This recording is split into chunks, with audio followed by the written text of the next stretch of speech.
my glasses on to read. I'm not sure it always helps.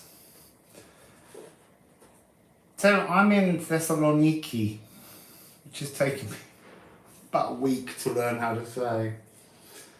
I just couldn't get my head around it, but it's Thessaloniki, the victory of Thessalon. So I thought today we could do a collective, let me bring that nearer.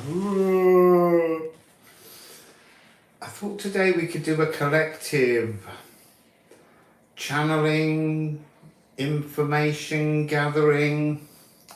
Wassail, Sherry Walder. See, I put my glass on, I can't actually see. It's easier without them on. Now that I've moved the camera closer.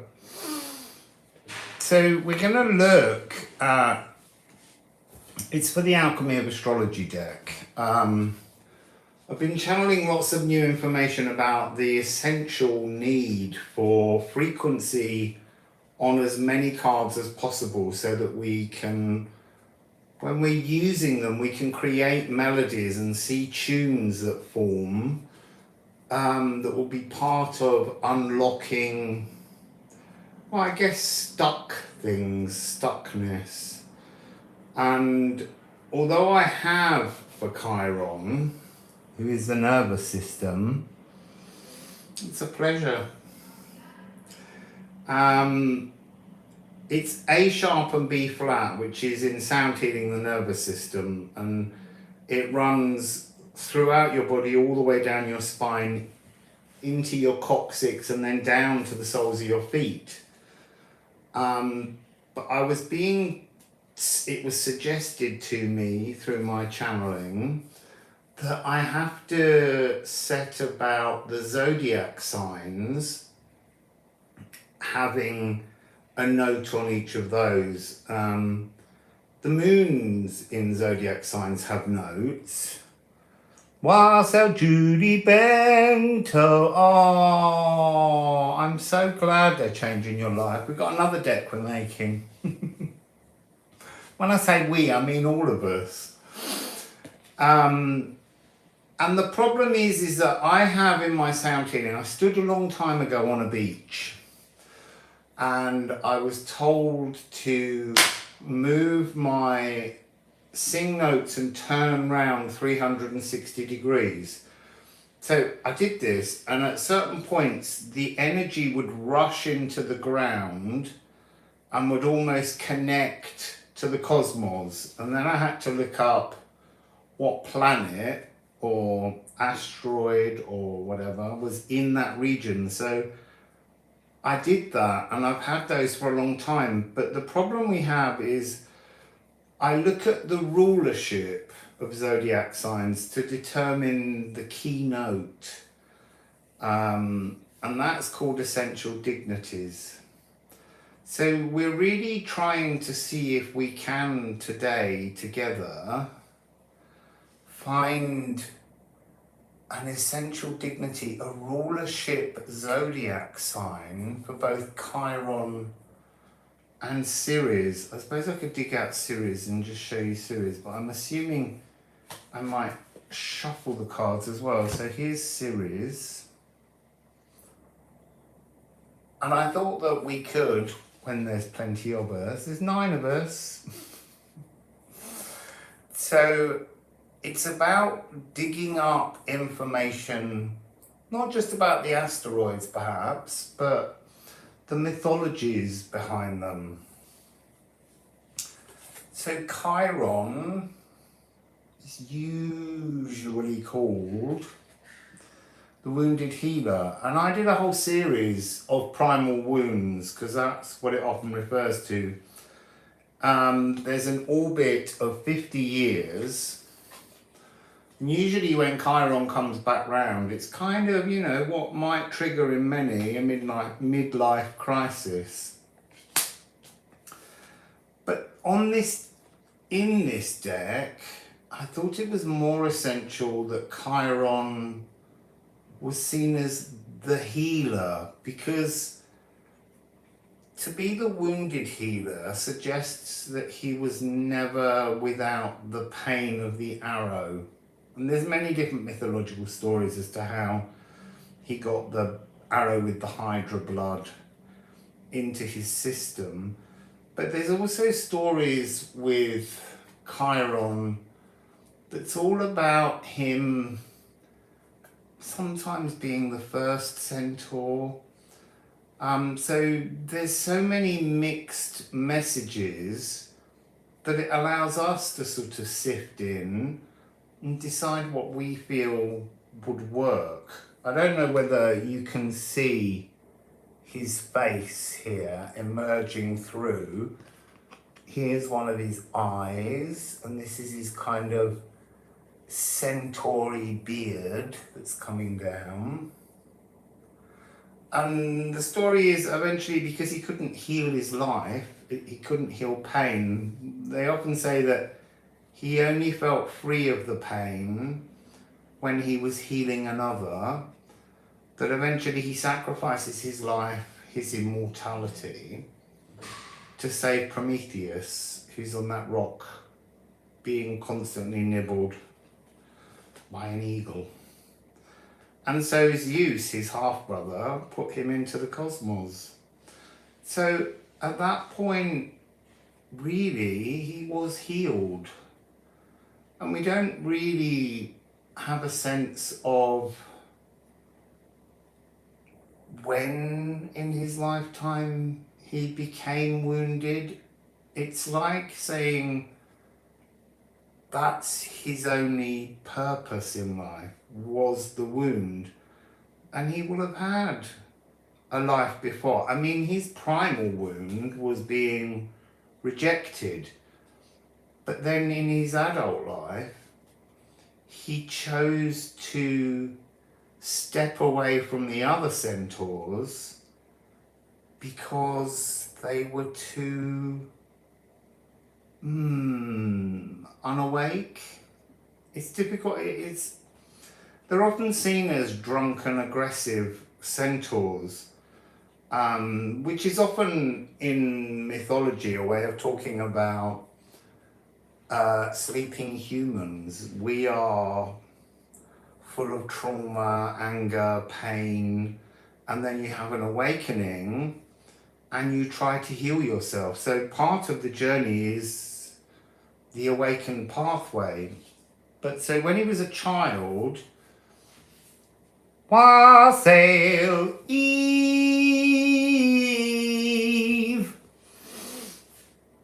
When he was a child, no, go back before that. Saturn, Kronos, had a bit of a fancy for Philyra, who was a sea nymph. And she turned herself into a horse in some of the myths, and she ran away. He turned himself into a horse, Kronos, found her, forced himself upon her. She gave birth to Chiron. She was so disgusted. Wassail, Nicky McClendon music. And she rejected Chiron. Obviously, Kronos didn't give a shit. He'd already gone. He just, wanted his wicked way. And so Apollo finds him, and Apollo brings Chiron up and civilizes, for want of a better word, Chiron. Makes him very civil, teaches him music and art and healing, the healing arts. And Apollo's twin sister Artemis taught him the skills of hunting and all of those kind of energies that were her gift.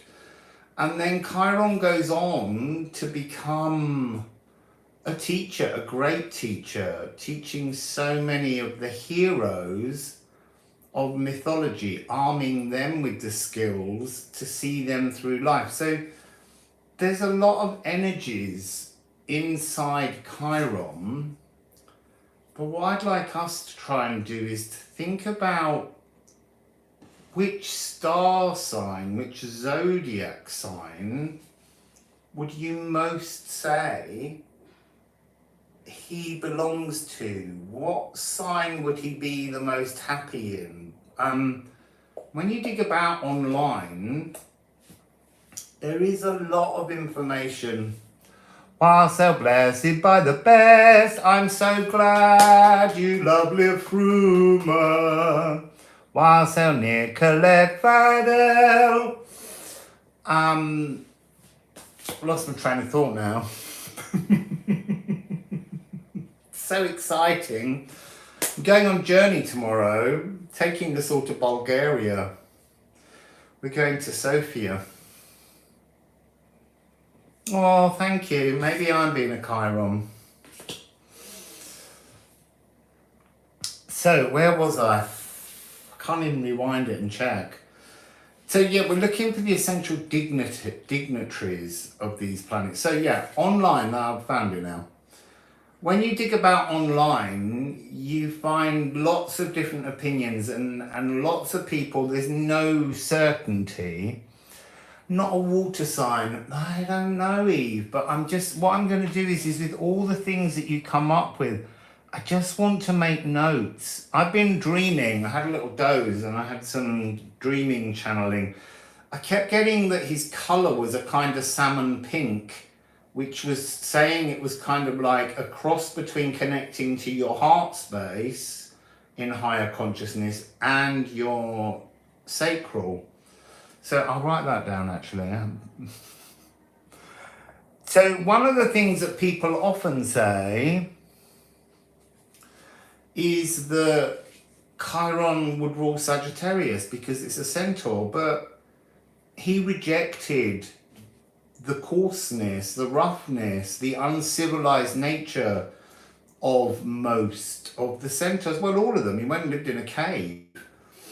And it's also in the earliest Greek mythologies, but not in most of the art. He has human front legs and the back legs are a horse. So it's not human torso, horse from there downwards.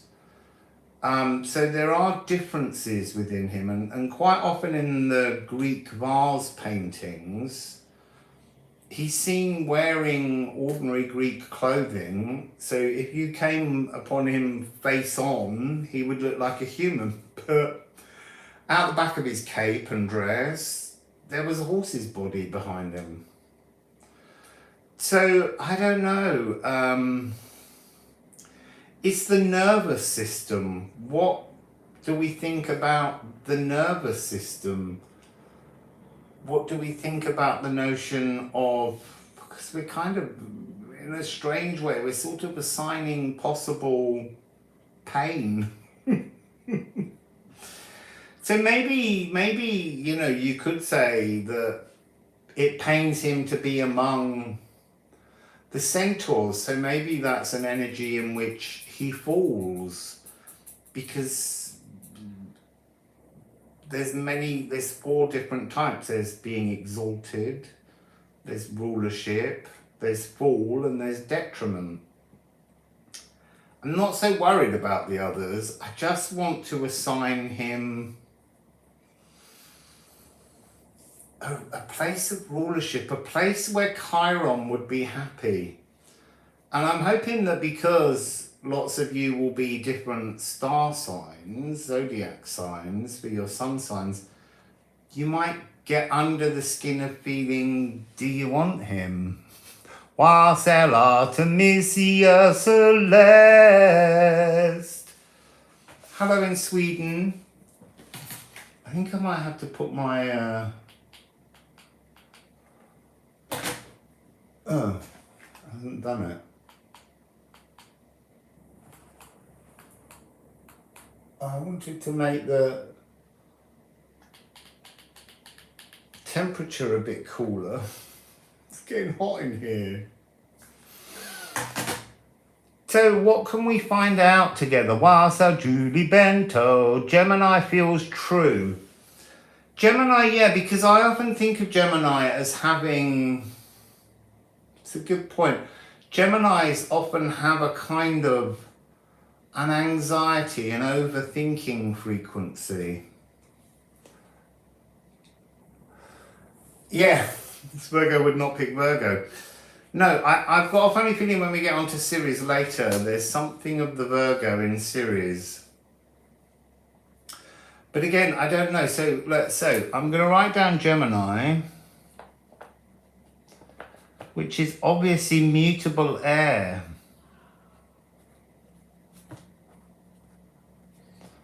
And that has that kind of thinky energy.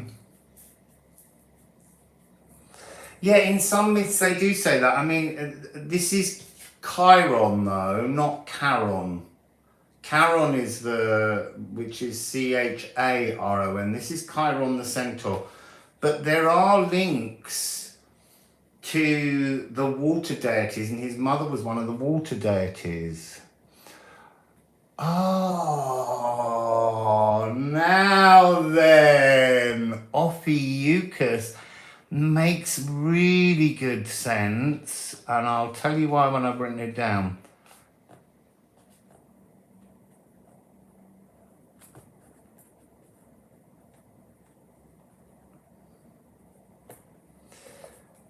So, Chiron was the teacher of Asclepius. And Asclepius is I want to say medical healer rather than necessarily the healer. But also, you see, you can talk about Chiron as a teacher and see that very much as a Sagittarian House 10 frequency. I know we don't all have that, but we call it House 10 generally. I like the idea of Ophiuchus, because obviously we have an Ophiuchus card.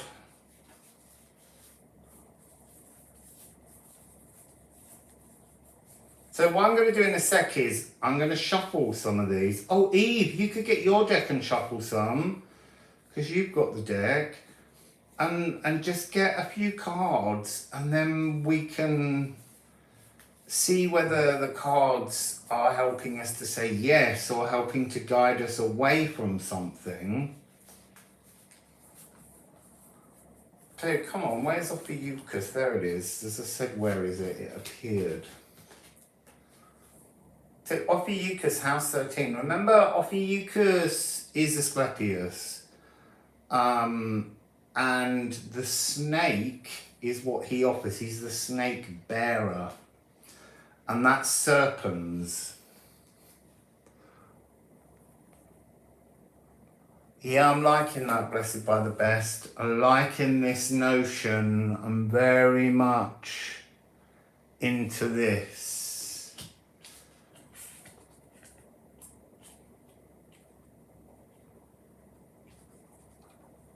So just to go back to Charon and Chiron, I think there's a really interesting point that you brought up there, because it is going to the underworld, and Chiron didn't go to the underworld.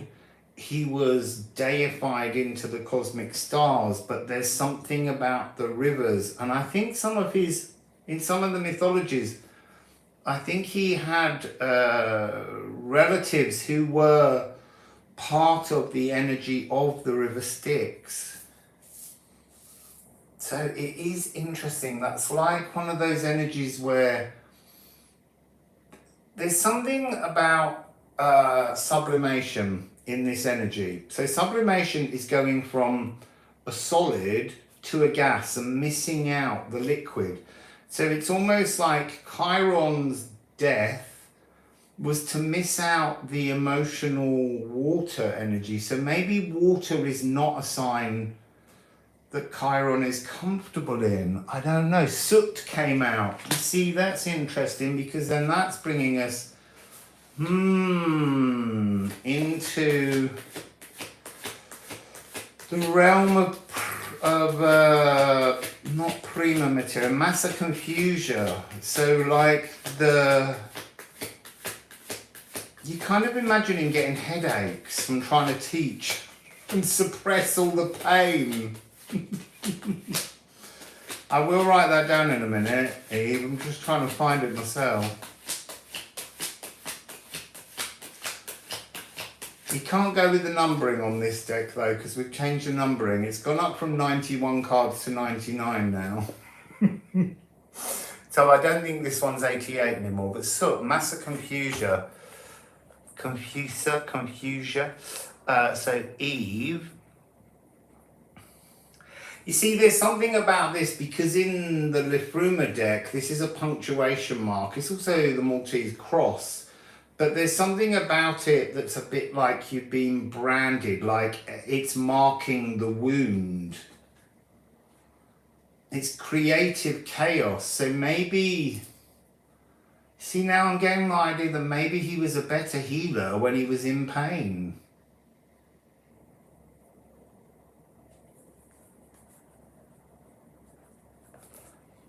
So I just have to keep taking notes as we go through this.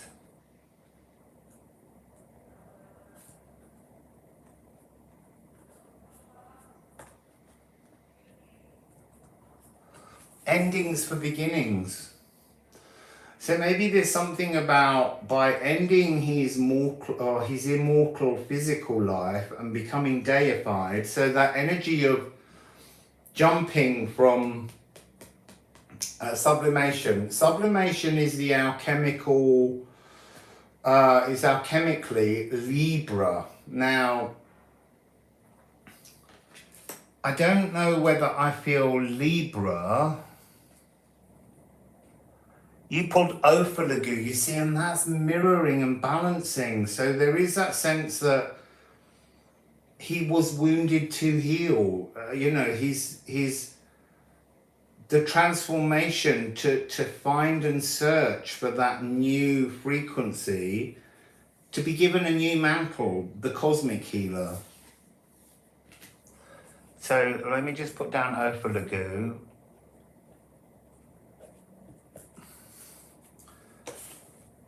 And I was putting something else down, Libra sublimation.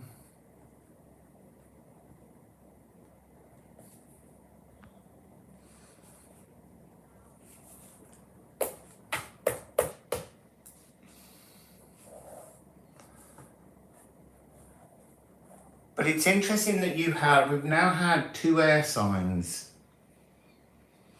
Yeah, there is a Libra vibes to him because of the notion of Libra being about relationships. And part of Chiron's mythology, if you look, is he mentors. I'm going to write down mentor.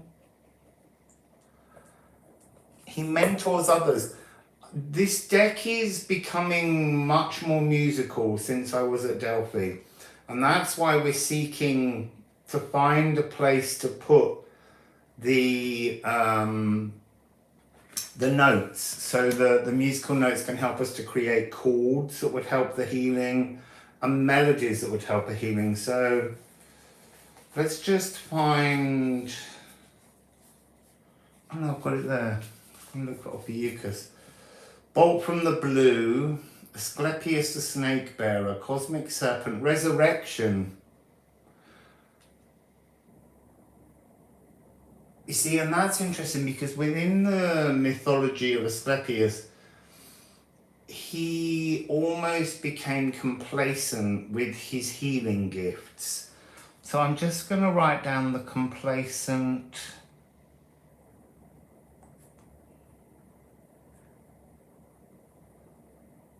The complacent healer as something to consider. Asclepius. Pretending I can spell it without looking. The 5th element Aether, yes, that is cardinal Aether, is here on the Ophiuchus card. So that's really beginning to grab my excitement.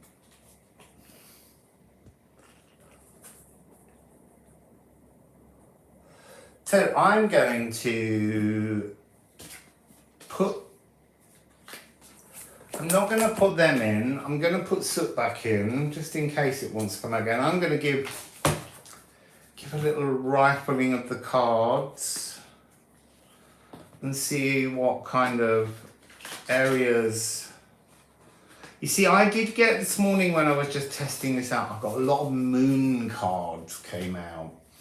Like it's a transformation of emotions. Tidal, maybe that's part of it. So, Chiron, Chiron, Chiron. What clues could we have about Chiron?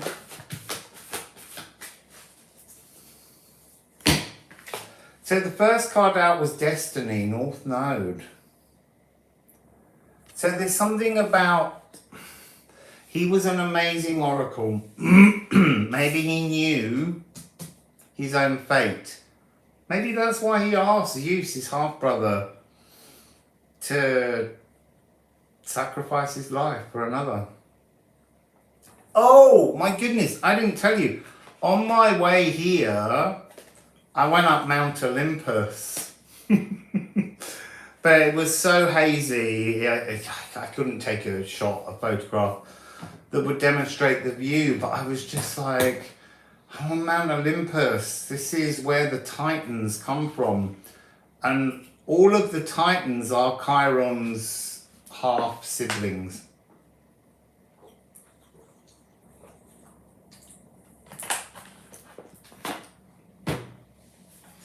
So I've got North Node, Magnet, and Mars. So at first I was hearing drawing out pain, drawing out anger, but Mars is the war with one, the war with yourself, to heal, to draw, almost like Centaur to Cosmic Centaur or something along those lines, like refining. So let's just read. Oh, my bottle popped and made me jump then. Life's destined purpose, dragon's head, fated, lessons. It's really so much about teaching. Let's get that word down, teaching. I'm looking for musical terms and phrases for this deck so that every card has a musical terminology involved in it. So I was thinking along the lines of he's almost like the music educator, but that's not, that's a bit clumsy as words.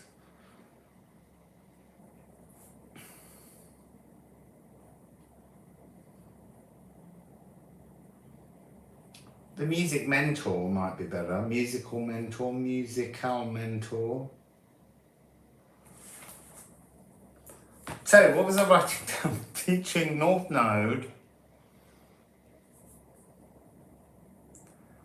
Magnet, and Mars. You see, Mars is interesting because there is that sense, Centaurs had bows and arrows. Artemis, Apollo's twin sister, taught him to hunt. One of his symbols is carrying a branch with a load of dead hares on.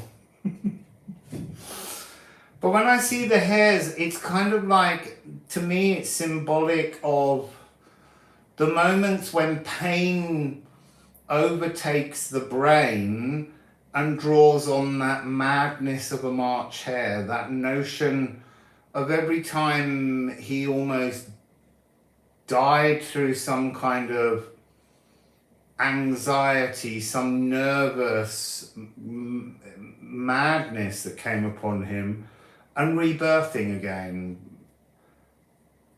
So there is something within this is the note C, all cells, the war with one, power, strength, bones, skeleton, iron.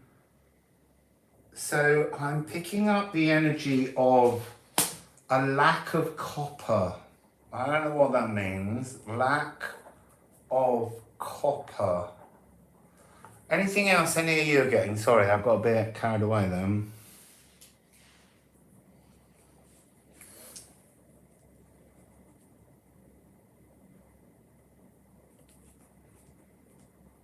I see I'm hearing drawing strength from pain. So this is universal soul attraction, esoteric entanglements, cosmic order, natural philosophy, Plato. You just pulled me, yeah, talks about balanced frequencies. I thought that's what that card was. That's what I saw, Eve. Prodigy.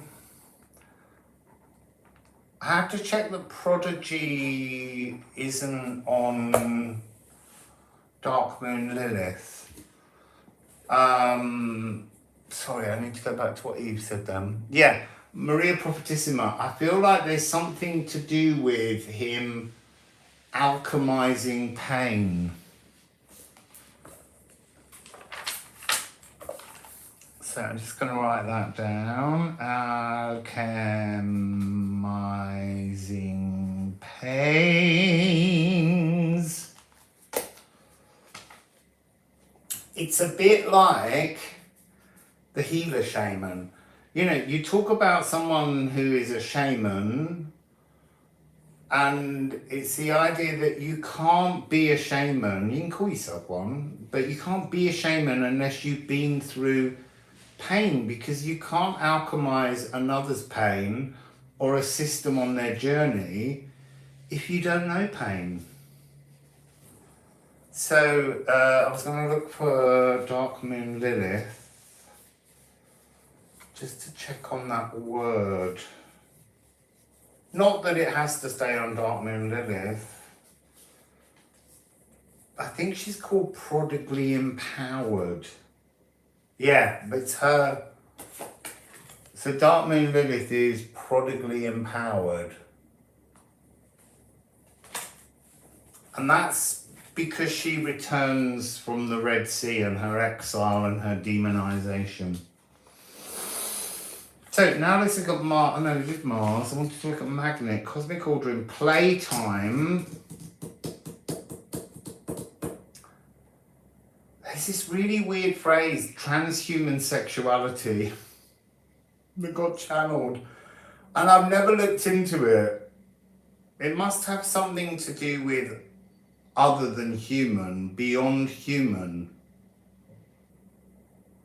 I'm being drawn towards. This is fixed fire. So this is very Leo. It's house 5.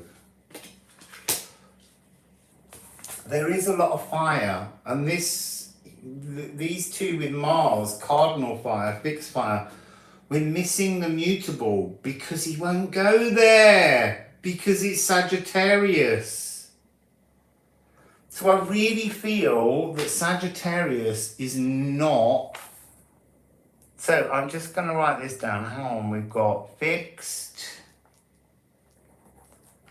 and cardinal fire. No mutable. Sagittarian, because he can't return to their lower frequency. That's interesting.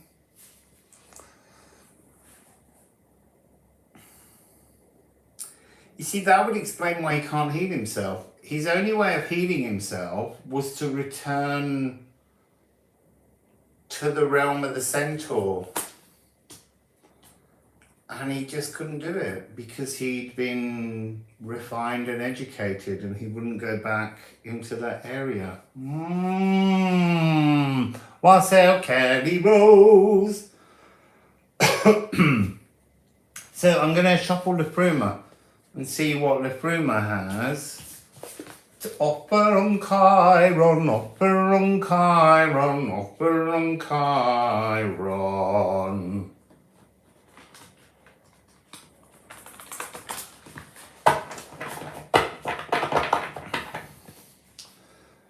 So, Liffruma, can you give us some assistance with Chiron? So, first of all, we've got man. And immediately that I saw it, it was like Chiron diverting his pain away, channeling, keeping the pain, but almost when doing a healing, absorbing another's pain that was so different, it suppressed his own until that returned.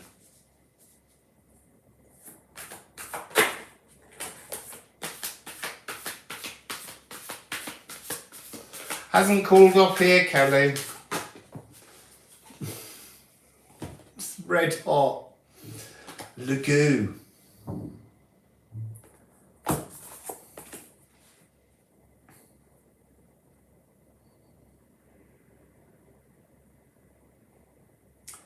I'm feeling an energy of Chiron being so cerebral that his emotions are almost hidden from him. Remember, Chiron is the consort of and with Chariclo, the gentle enforcer of boundaries, and Chariclo was part Centaur and part water nymph. She was a shapeshifter. There's something here that I'm picking up. He was born when both of his parents were shape-shifted. And so somehow his primal wound was the rejection by his mother of his form. And while she could shift hers, he couldn't seem to shift his form. Okay, coffee. I want a coffee now. So there's something here, symbolically, they were showing me how this cosmic Magoo is hidden within this symbol, but it's closed in with this being the Greek letter R, but also the runic symbol for bliss. So he was searching for a mirroring of a bliss that he couldn't find. His journey to heal another was always great, but somehow I'm being shown this energy of him unable to heal himself. That's because he couldn't see himself healed. And yet earlier it was that energy of him knowing his own fate. So maybe at some point he stopped searching to be healed because he knew there's something about him anchoring that energy in for a reason. Oh, and this is 20 and 21.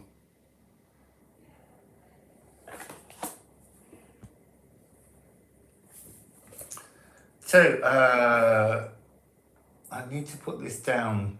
Primal wound. Mirror. Lagoon man.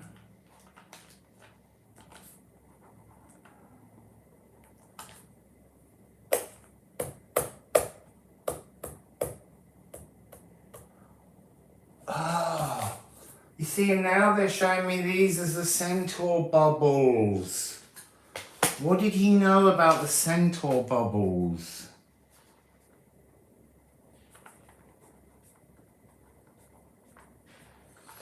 So, the Centaur bubbles are a new thing I've been picking up.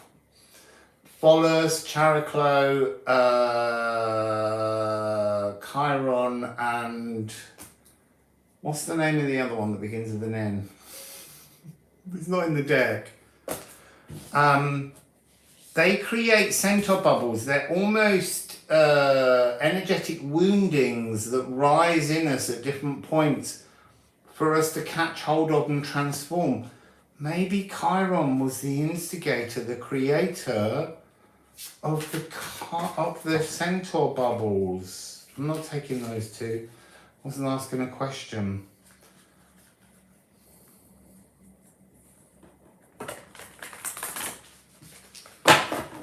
Centaur bubbles. So the wounds of the sleeping.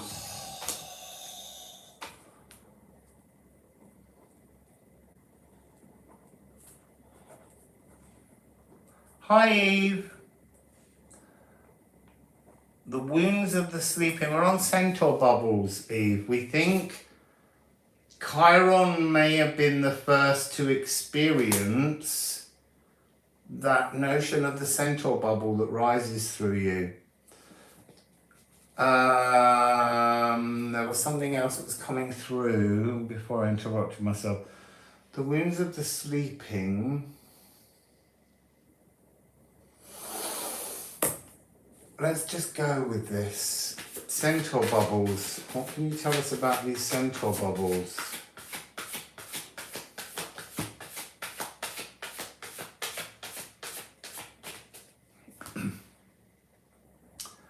Wounds, primal wounds, entanglements, the swelgeness.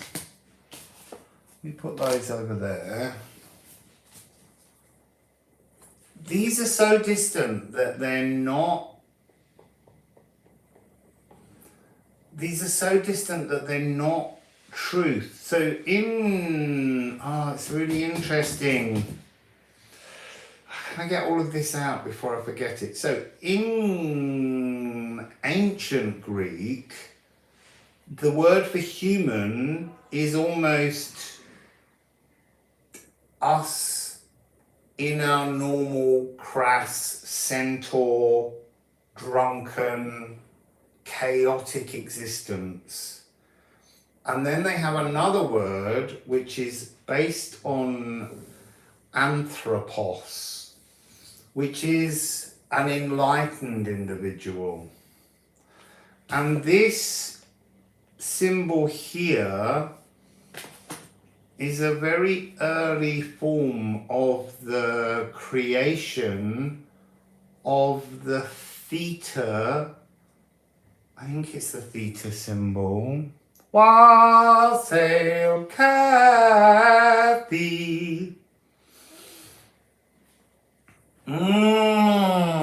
So, the swirling, whirling past that comes up as Centaur bubbles. So, Centaur bubbles, whose are they? Whose are these Centaur bubbles?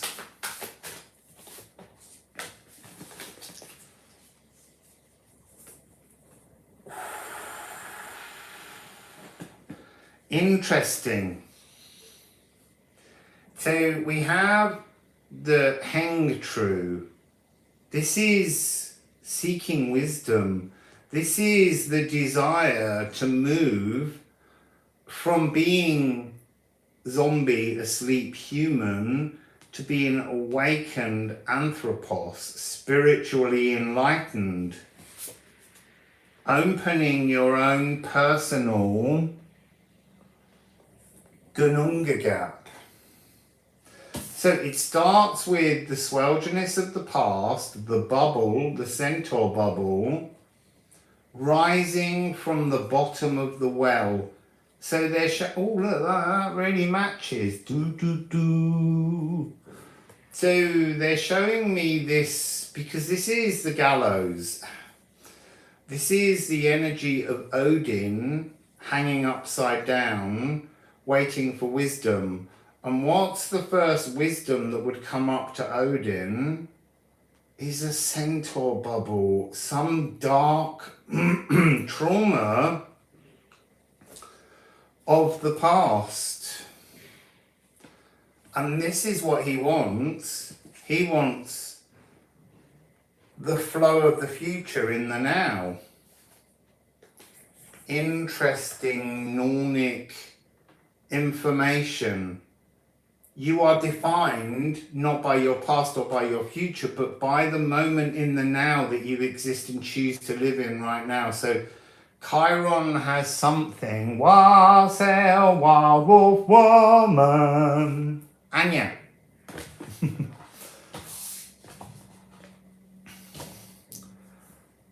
So, Wassail Melissa Morton. I need to just write that down because that's going to matter in the development of the deck. Swelgeness, hang through, ginung gap, it's all the long words. And towardness. So, Chiron becomes, Chiron is the missing emotions that we had in the sublimation, becomes the missing emotional rivers of the now. Sublimation. So he's cerebrally thinking of being a constellation, is the best way to put it. Thinking of being a constellation to end the pain of the past, not facing his now, because we're missing Varvandi. So let me just go to Centaur Bubbles with the Alchemy of Astrology and see if there's any more clues on that.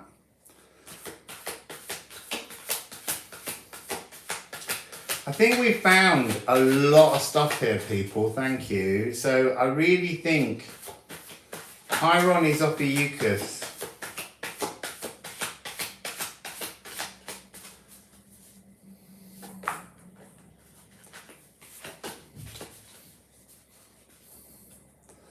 So Centaur Bubbles, please.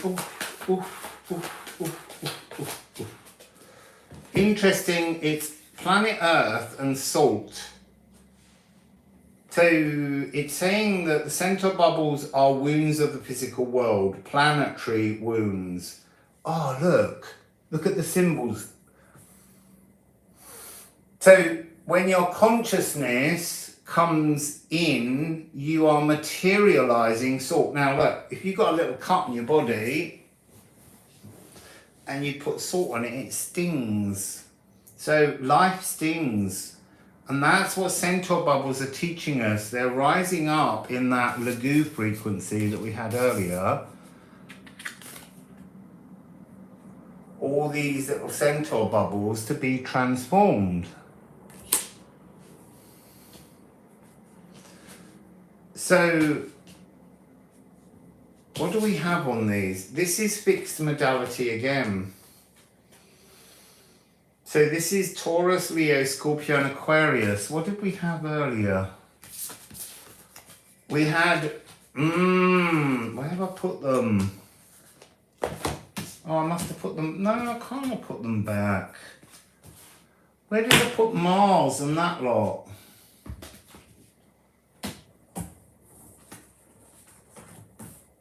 Oh, maybe I did. So I can see it in the notes, hang on. So we had fixed and cardinal fire. Magical materialization. Workhorse, horse, centauri. But it's got this energy of conqueror frequency. To conquer pain. I'm writing that down. To Wassail Gajul.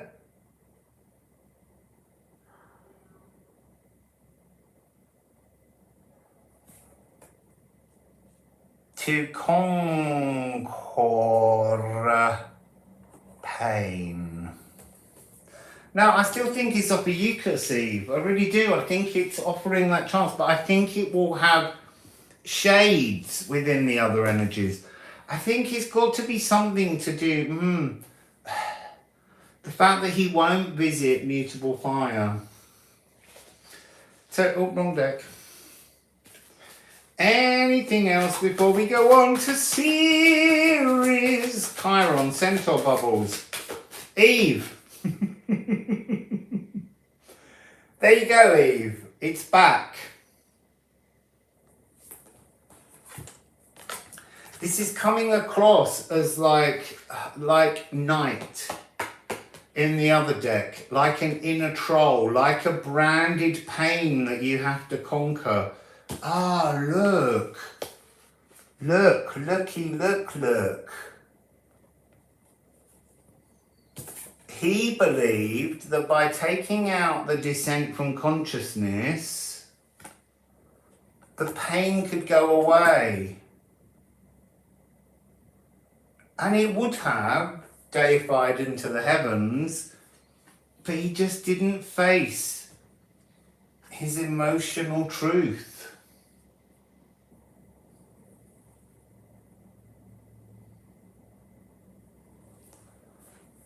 Interesting.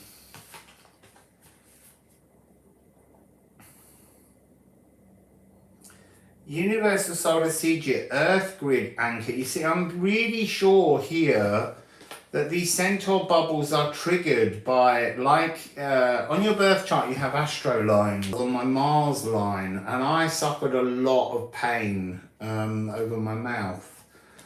And it was funny, for some reason I haven't looked at astroclick lines for a while. And I was looking at my travel lines around the world, and I realised that I had a very strange encounter with a really uncomfortable energy when I was in Marseille.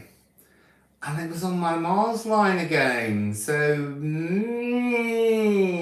going near my Mars line anymore. Before I go travelling, I now must remember to check. I'm supposed to go to New York though, because if I go just west of my Jupiter line, apparently everything gets really amazing. And I hope to do that while it's in Taurus, one feels. So yeah, this Massa Confusa, creative chaos, cosmic love cycles. The cosmos always loves you. Cosmos is always trying to make you whole. They can't all be in the Baltic Sea, Kathy. You live near your Mercury line most of the time. That's interesting. Mercury and throat, Eve. I wonder whether that will make a difference. How was things when you went to visit Kathy?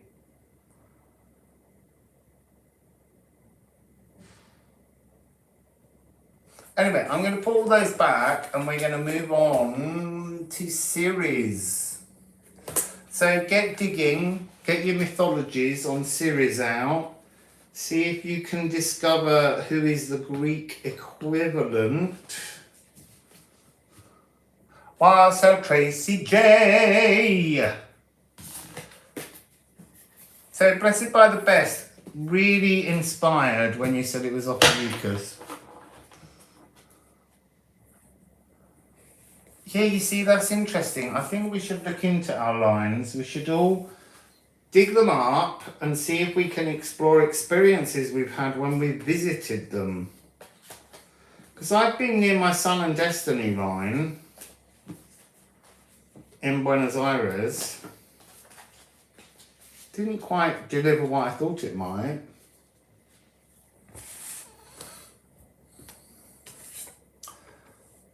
Ceres, I'm going to put down that that's 5445. So like a divine switch round. Ceres, what do we know, people, about Ceres?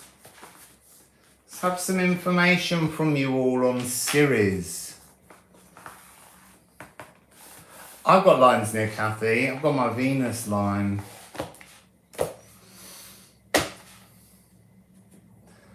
Ceres people.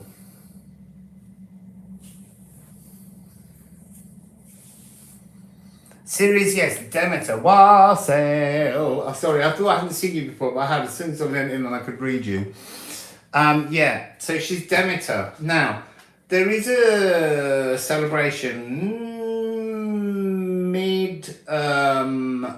mid-April that is called the Cerealia, which is a big festival in honor of Ceres.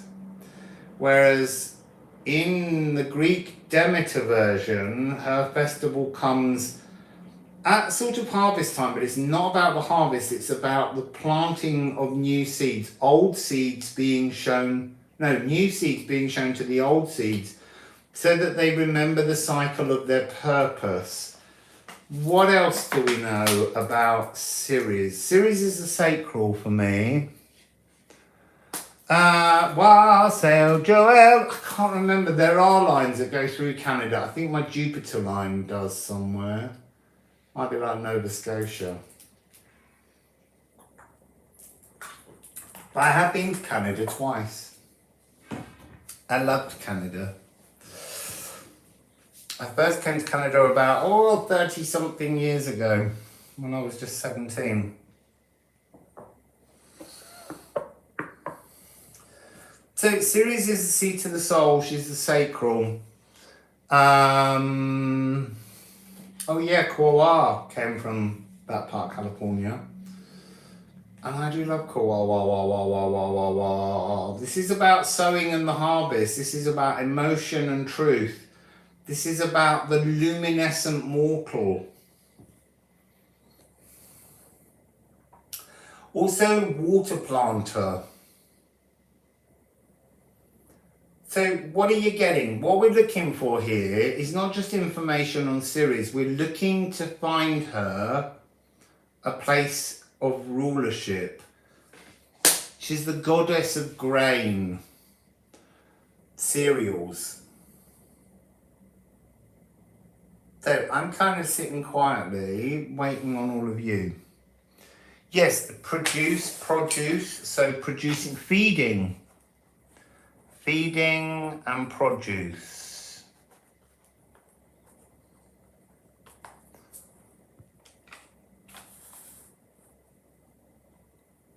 Anyone know if she had any children? Oh, got a stiff knee.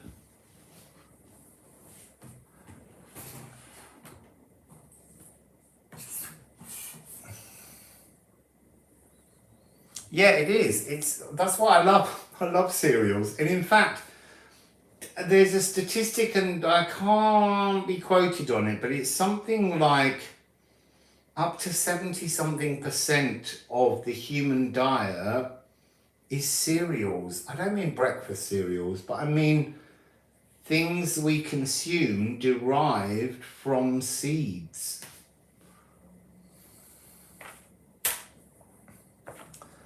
So, Ceres, she didn't have a daughter called Joelle, no, Kathy. Yeah, she had a daughter. Julie, bit of a Virgo. I think you might have something there. Yes, I have been to Montreal.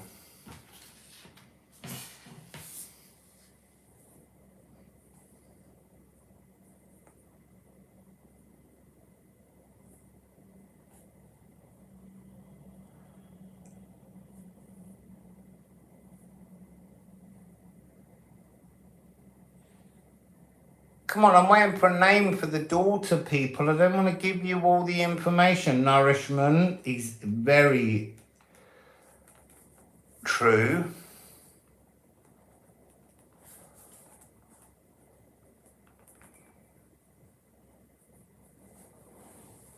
Come on, Ceres. Had a daughter. Well, Demeter. Yay! Thank you, Kathy. It's Persephone. So what do we know about that? what do we know about the story of Persephone?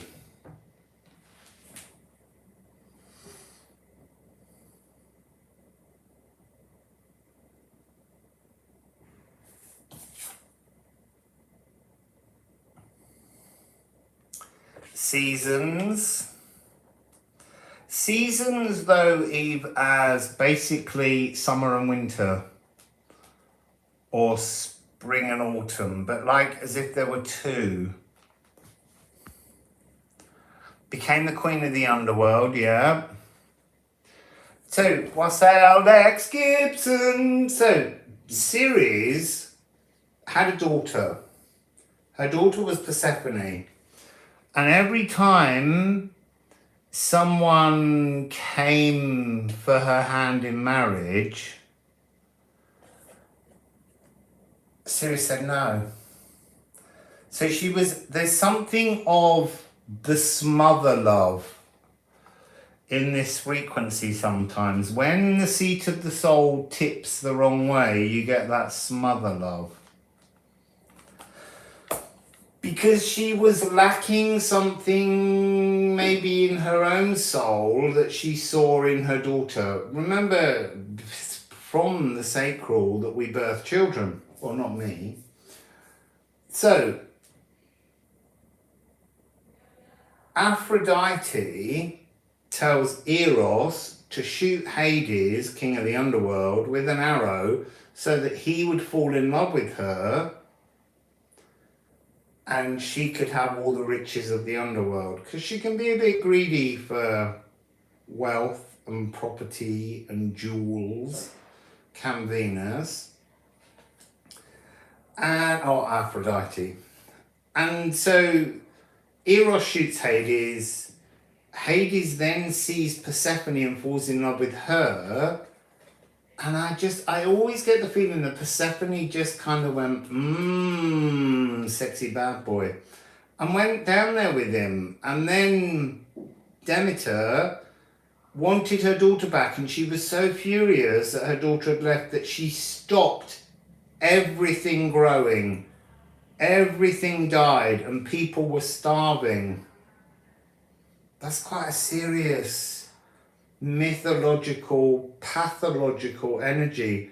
She wanted what she wanted, and for the sake of her own daughter, she was willing to risk all life.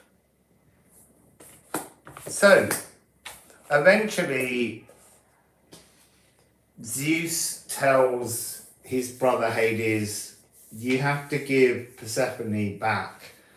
And he says, the trouble is I told her not to eat anything, and she ate 6 pomegranate seeds, which is why the pomegranate is on the Empress card in the Rider-Waite Tarot.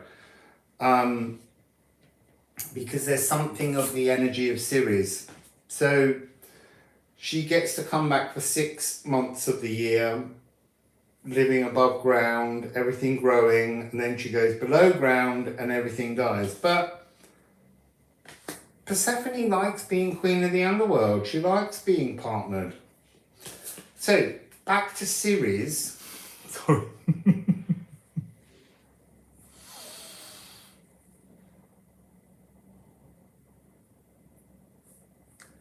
Yeah, Demeter is to do with agriculture. They're both agriculture goddesses.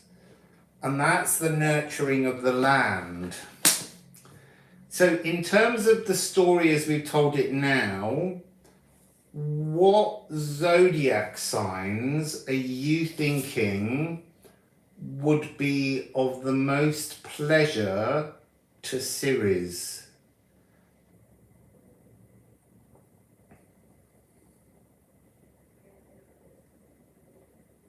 See, my brain's thinking about different things now. It's thinking spring, and it is thinking of the fact that the Ceralia, the Roman festival, yeah, that's the other half, Kathy. That's what I'm thinking. It's almost like it marks the period of time from the Ceres Ceralia energy of the festival in mid-April to the Demeter one, which was in a kind of at the other equinox. It's almost like she is the equinoxes. Ah, that's interesting. Let's put that down. Equinoxes.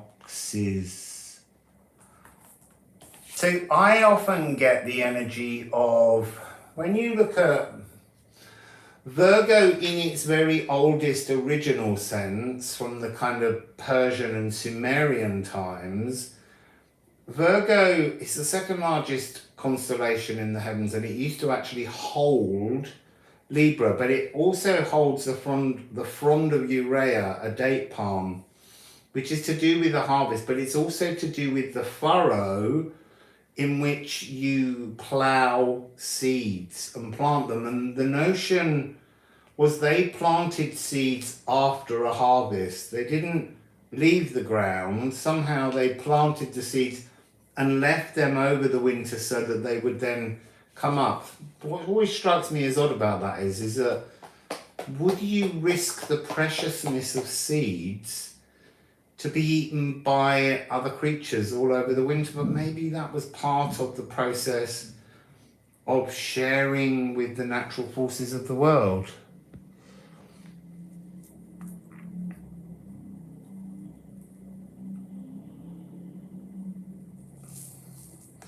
That's interesting that you said Mars 19, March the 19th. Mars is card 19 in this astrology deck. Wassail, Denise. I thought about you today when I was doing Chiron earlier, Denise. There was a story about Chiron having been the teacher of Dionysus.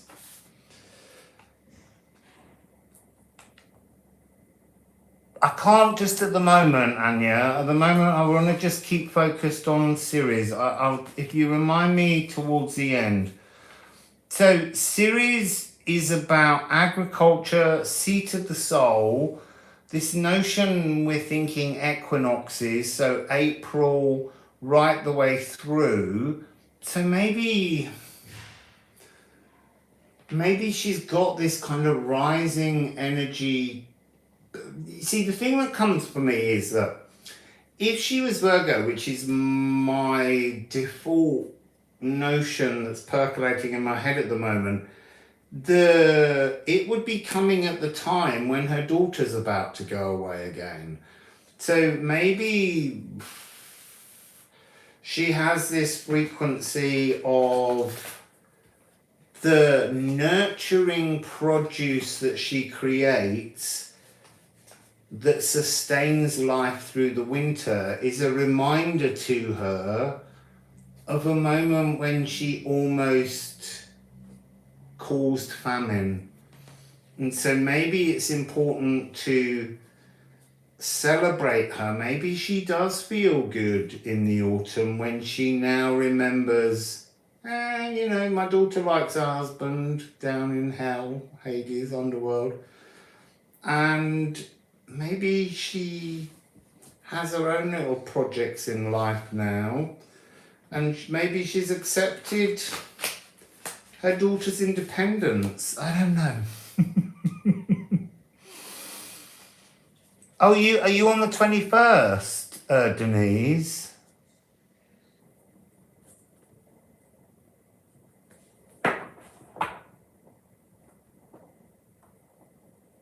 Are you on the 21st, Denise?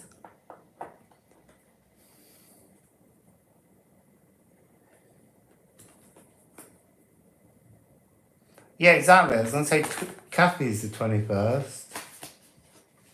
Hey, a little bit of birth twins there. So, let's go with Ceres and this deck. What have you got, anyone? Get any deck out, just give it a shuffle and see what energy comes up. We're trying to find a place. We're trying to find a rulership for Ceres. And the cards could be a help or a hindrance. Sometimes they can show us what they're not.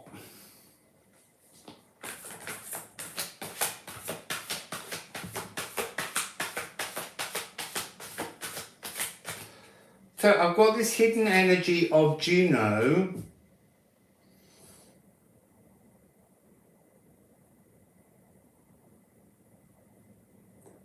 This feels like a maturity in Ceres, an acceptance in Ceres, something to do that this Demeter festivity at the autumn equinox, that was to do with introducing the new seeds to the old seeds, a ceremony that was, they don't know much about these sacred rites, like the Ceralia, the one that happens in April. There's no written documentation on it, but what they do know is it was only women that were allowed to attend it, which I like. So the other two cards, it's interesting. Have a look at this set. Yeah, they were. They didn't share. It was all shh, shh. Come on. The boys aren't allowed. Let's enjoy ourselves. Let's get dirty with the soil. Mother Earth. So, what was I picking up here? Thank you. It's transforming as we speak, but this is the only copy I have at the moment. I'm getting this energy of a rusted destiny without the merging frequency that came. It's like, you know, famine. Famine could have been the destiny. But this maturing, this growing up, this is a card of merging. I think it's something to do with Ceres accepting choices made by her daughter being in the best interest of not just the daughter, but of humanity. Yeah, it's interesting, isn't it? There's so much about these different rituals. I love them. I wish we still could have them. Not that I'd be allowed to that one, but...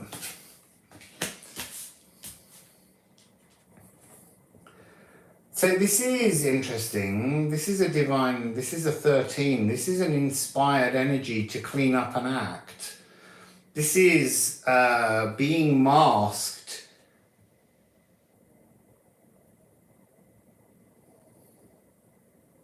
This is coming across as the lost, hidden earth rites that were carried out in the name of Ceres. Again, iron.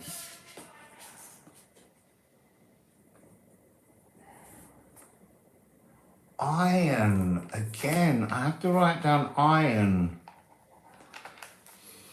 You see, what's lacking in both of these is a lack of copper. That's what we wrote down before on Chiron.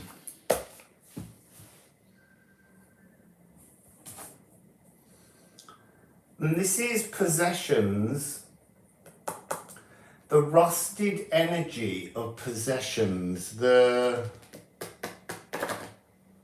something to do with this being the growth of seeds. Wassail's a nunny snowflake.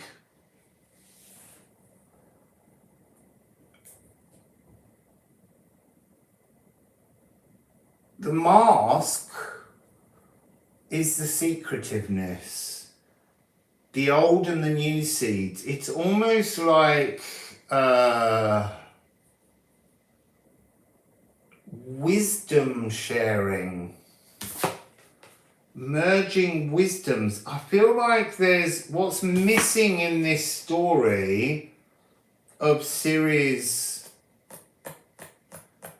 is Rhea.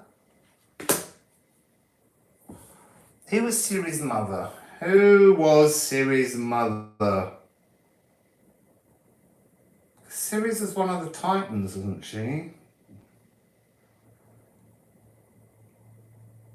Alright, let's go to Demeter. So symbol, cornucopia, wheat, torch, poppy, bread. Parents, yeah, Rhea. Rhea.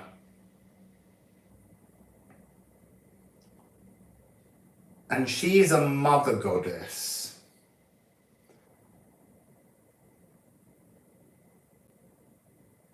She's the daughter of Gaia. Look, we're not going very far back. Gaia, Earth, everything. Mother goddess, Rhea. Ceres, Persephone. Old seeds, new seeds. There's something about the Rhea energy, which is some kind of intervention I'm feeling. Wassail, Tiffany's Empire. Wassail, Paris. Yeah, something about grandmother frequency. Something about wisdom from the older generation as the arbitrator, as the sharing of knowledge, the transformation of this Cecilia energy.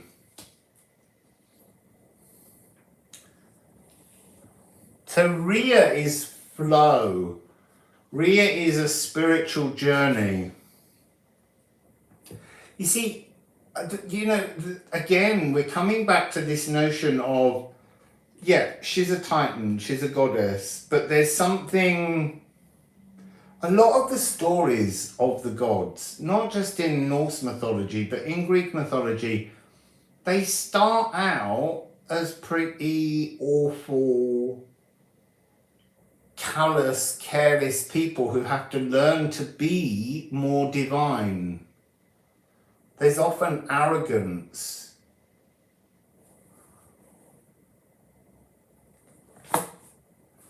So let's get Liffruma on this series story. See, Juno is a mother goddess of marriage and loyalty. I feel like there must be some kind of story in the early life of Ceres. Who was the father? Who was Persephone's father? We're like missing him out of the equation. So, siblings, Hester, Eternal Fire, Hera, Hades, Poseidon, Zeus, and Chiron, half-sibling. Consorts, Zeus, Poseidon, Carmenor, and Mekon, children, Persephone, right.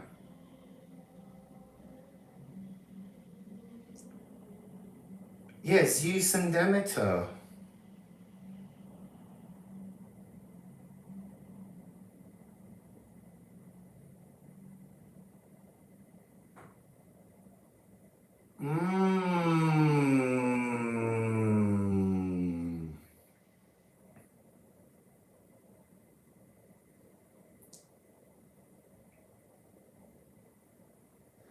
You see, Persephone is the queen of the underworld, goddess of spring. So the fact that she's the goddess of spring would suggest more to me that Ceres is goddess of the equinox, when you plant the new seeds to wait for the return of life. And for her, her life was about her daughter. She's also goddess of the dead, the underworld, grain, and nature. Pomegranate seeds, grain, a torch, flowers, and a deer for Persephone.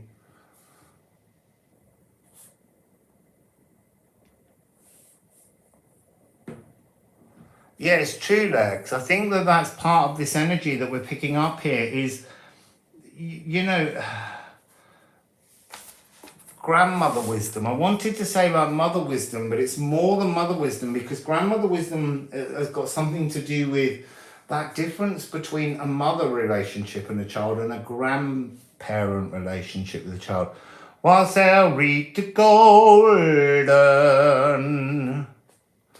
So let's shuffle Liffruma and see what we get about this Ceres story. I mean, we'll get over the whole notion of all the weird incest in these mythologies.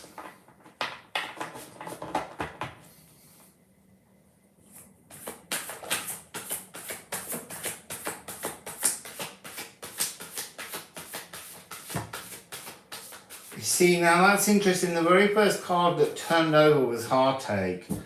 And Heartaker, always is a very interesting card in the Liffruma deck. Most of the poems in Liffruma give you a shadow aspect to turn into a light aspect. This one doesn't do that. This one talks about how we hold pain as a sacred notion. So when I saw this, they were immediately saying that at the point of the Demeter festivity at the equinox, so we're looking at Virgo energy, mutable earth, opening the earth to plant new seeds. But the seeds grow somehow through the pain and the heartache that it's like that's her primal wound. That's her wound of Chiron, is this energy that she just hangs on to this frequency until it's transformed when Persephone comes back at spring and creates growth. Oh. You see, that's her springboard of growth. So it's this notion of applying compassion over heartache, transforming heartache into compassion. There's something about this. It just keeps going on and on. Every year. Ceres is like, I'm in pain. And they're like, but the compassion. You did it last year. Yeah, but I'm remembering the pain again. Put some compassion on it.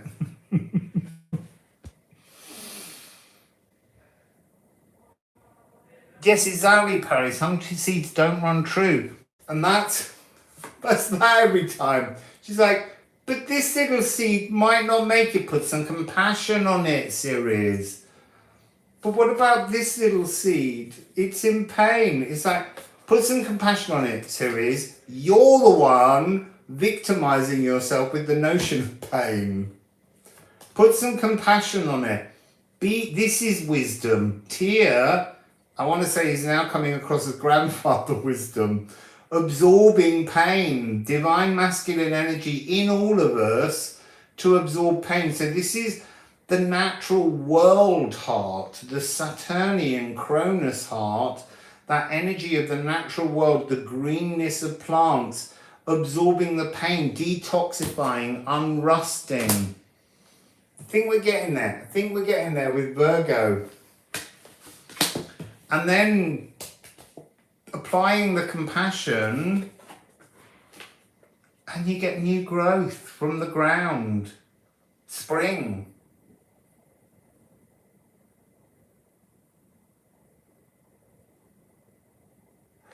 I do. I think she had a psychic phone.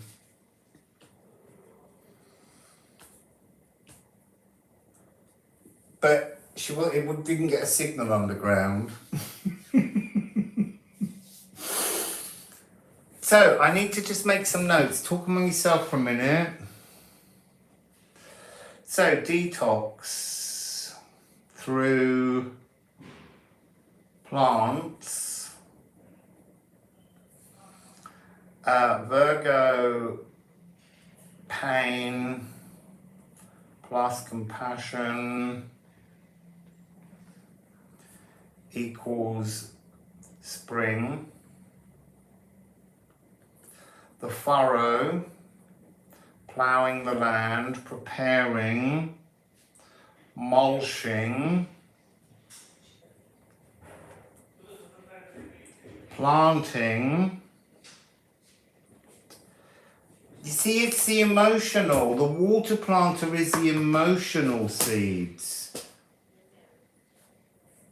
And it's interesting. Oh, look. So look. You get mutable earth.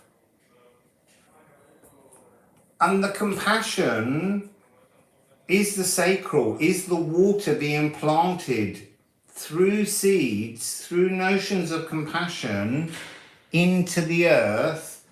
And then just before spring, you get mutable water, Pisces. And then Persephone returns to make the new seeds grow. It's like she's the coding of the old seeds. There's something in this about I have to write this down as well. The passing on of biome through birth. You know, mothers gift children with a biome code.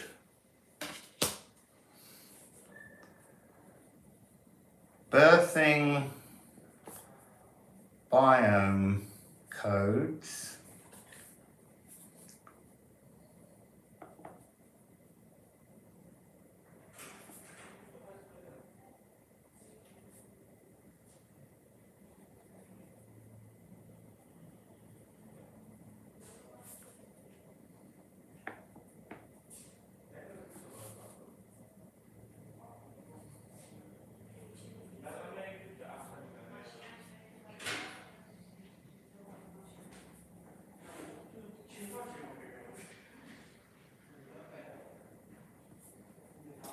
I'll be with you in a minute.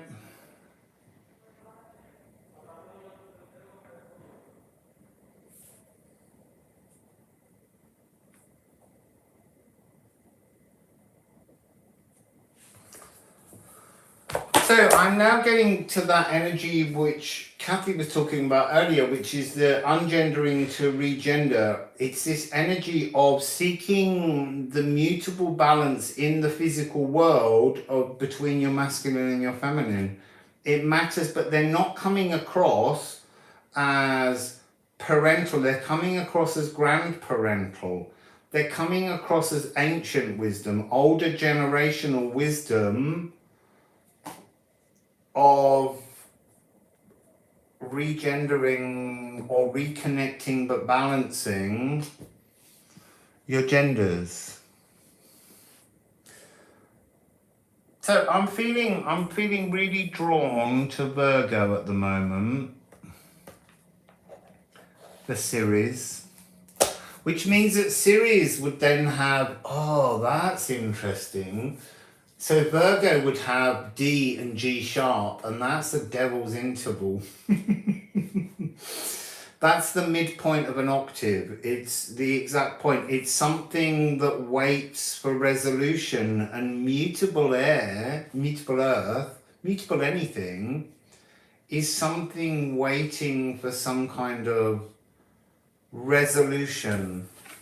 So it's almost like you would have D and G sharp, and it would be wanting to move down to the C sharp. Oh, of Pluto! And then the G sharp would go to A of intuition. I need to write that down. So D and G sharp, which is an augmented fourth or a diminished fifth, the D goes down to a C sharp.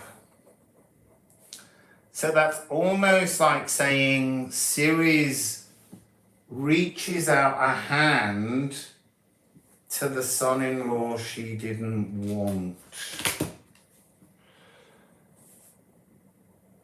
And then G sharp goes to A, which is intuition.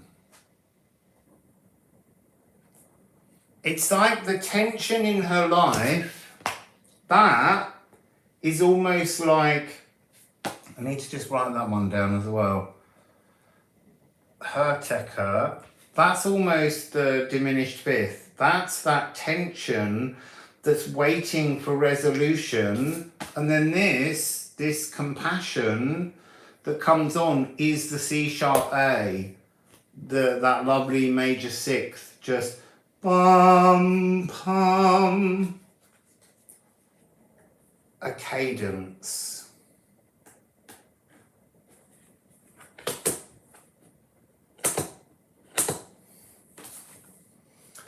So,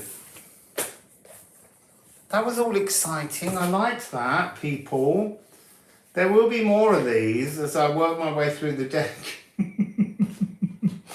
and come up with other areas of confusion. But for the sake of this deck at the moment, Chiron rules Ophiuchus and Ceres shares Virgo, and the equinox in particular, with Mercury. You see, I'm almost getting this thing where she's bad-mouthing Hades. So with that mercurial tongue. And then she's like, right, if I can't have my daughter back, no one's getting any food. Oh, and look, on the bottom, sigil, seal, life force. She took away the life force of plants. Oh, well done. I need to say that to everybody. Send me some money, people. Because I have to eat and I have to live, you know. To do all this journeying, to make this deck, I need your monetary support. So support me. Also, click thumbs up. Because that also helps to raise the awareness of my channel to other people. Because it's all an algorithm. It's not like you can get on with some nice person at YouTube who helps you. It's all maths.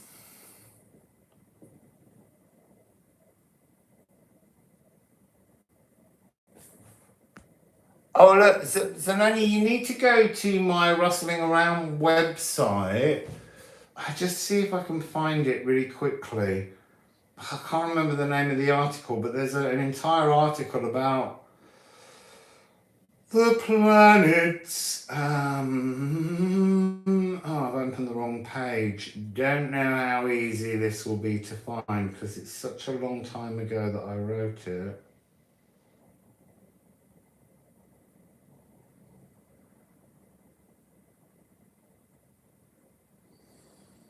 Planetary alignments and healings. So if you type in Rustling Around planetary alignments, it will come up and it will look like that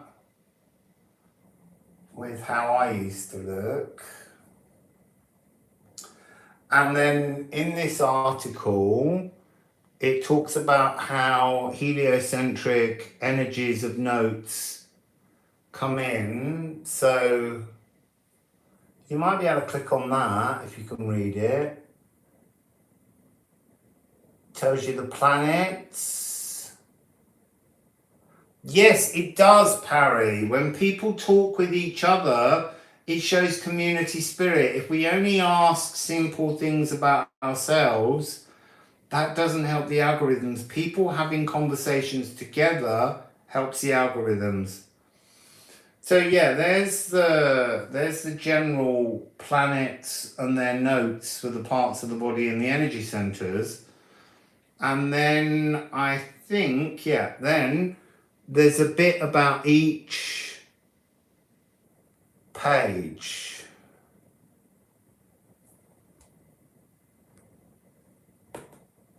No, it's a lie. That security thing, Zanoni, is that companies want you to pay me to pay money for a special certificate to say that my site can be trusted. It's WordPress. It's a WordPress site. They're covered. They've got all the right technology on them.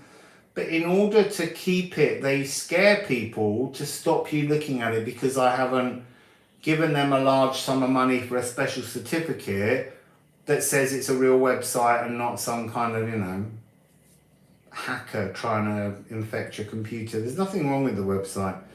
It just says that on things. It's the same as I can't send emails to some people from that account because I think you just have to keep pressing I don't care or something. It might be that your own, I don't know what they're called, the security things that we put on our computers to keep us safe. They can be the problem as well. It's all about generating money. They're generating money, virus software, antiviral software. they're generating money by you paying for it, but then they also want us to pay for things so that when someone with viral software goes on the website to use something, their antiviral software will let them in because we've paid as well. It's yeah. Yeah, firewalls. Well, maybe I'll just get, I'll try and see whether we can get that page of planetary alignments up on the Liffruma website. I don't know.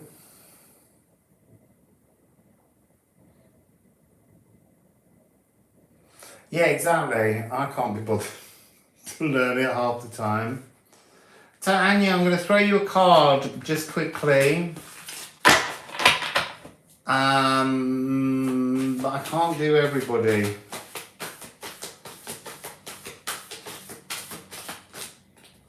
Right, there's two cards and they're both turned over and hidden. It's Sextile and Follis. It's like you wish to engage with something. The energy is saying you want all the time to engage, but you're scared of the consequences of engaging in something. So I would just say you have to work out how to trust the energy rather than moving towards something and assuming that the unintended consequence will be something uncomfortable. You have to start moving with the notion. You have to flirt with the idea of pronoia, which is that the world is conspiring in your favor rather than paranoia when it isn't.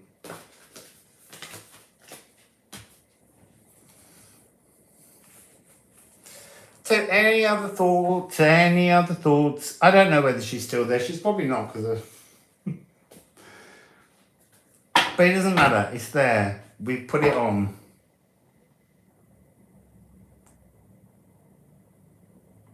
Yeah, Zanoni. It's my favourite. It was a spelling mistake when I was typing in the Follis of Athena Pranea. It changed it to pronoia, and then I discovered that pronoia is the opposite of paranoia. And it's a beautiful idea of just believing that the whole cosmos is conspiring in your favour. How's that for a bit of fun? Yeah, it is. It's belief and engaging with trust. Wassail, Kathy.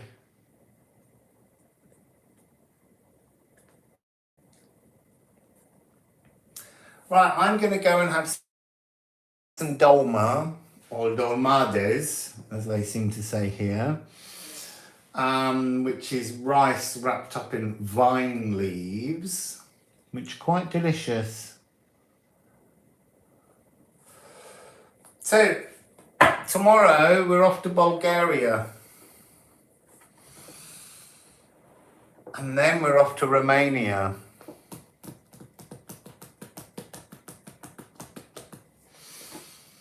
And then I don't know. But Bulgaria, I've never been to Bulgaria. I have been to Romania. But I'd like to go to Bulgaria. So I booked a ticket today. I went to the bus station. I think it's a 5 or 6 hour journey. And I don't think I've booked anywhere to stay. I should do that next. I've looked at places. There's a really nice place, but it's 5 floors up. That's heavy with a suitcase.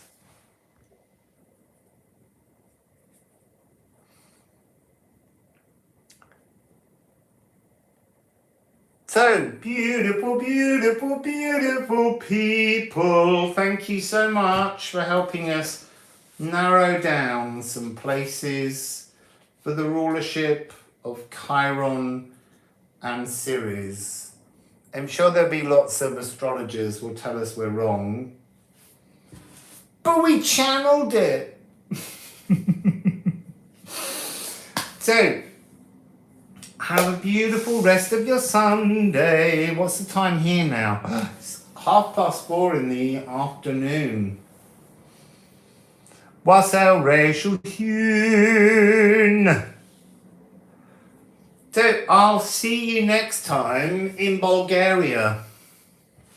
There's an amazing cathedral there. We must go and see it. When I say we, I mean you and me. Yeah, I'm gonna. Yeah, I know, Romania, but Bulgaria first. But oh look, I just need a rune from the ceramics to end. Look, there's a destiny point. A destiny is coming upon us. Yor, which is number 28, an Anglo-Saxon rune. Maybe the destiny point is in Romania. So, wassail for now.